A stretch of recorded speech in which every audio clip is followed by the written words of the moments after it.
Bread making is an art and a science. Whether you're a home baker or a professional, understanding each stage of the process is key to making perfect bread. Welcome to Need to Know. Today, we're diving into the 12 stages of bread making, but there's so much to cover that we're splitting it into two parts. In this first episode, we'll cover the foundational steps that shape the dough and prepare it for baking. Let's get started. 1. Scaling. Ingredient.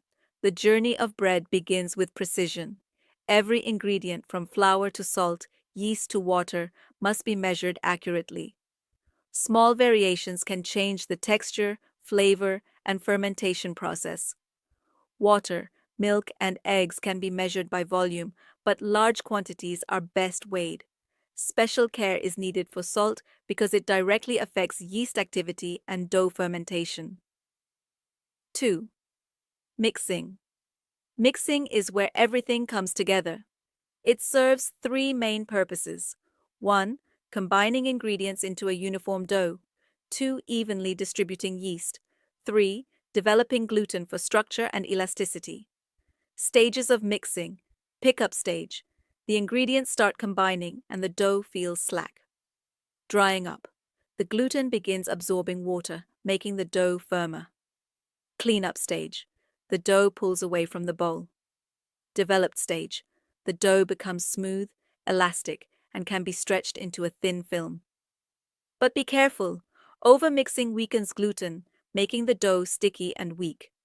Undermixing results in poor gluten development, leading to collapsed bread. 3. Fermentation. Fermentation is the magic that transforms dough into bread. Yeast feeds on sugar, producing carbon dioxide, which makes the dough rise. This stage also develops flavor and texture. Key fermentation conditions. Temperature. Around 25 to 26 degrees Celsius humidity, 70 to 75% signs of proper fermentation. Dough has risen and doubled in size. It has a slightly domed surface. A light press leaves an indentation that slowly springs back.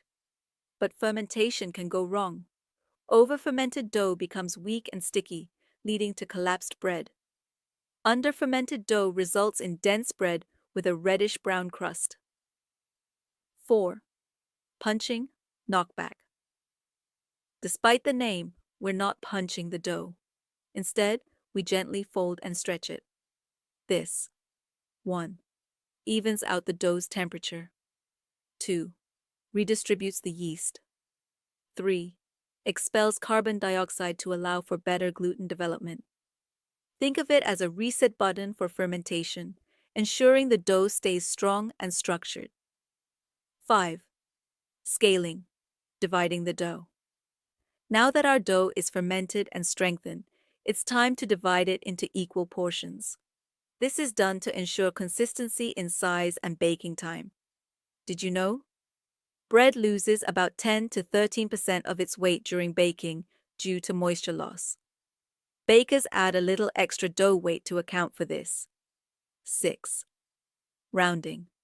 Before we shape the dough into loaves, we round each piece into a tight, smooth ball.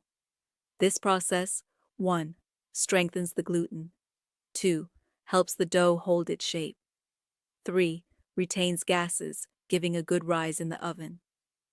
This leads us to the next important step, benching or resting, but we'll dive into that in part 2. So far, we've covered the essential early stages of bread making, from scaling ingredients to rounding. Stay tuned for the next episode where we'll cover shaping, proofing, baking, and storing your bread to perfection. If you're enjoying this deep dive into bread making, don't forget to like, subscribe, and hit that bell icon so you don't miss the next episode of Need to Know. See you next time, and happy baking!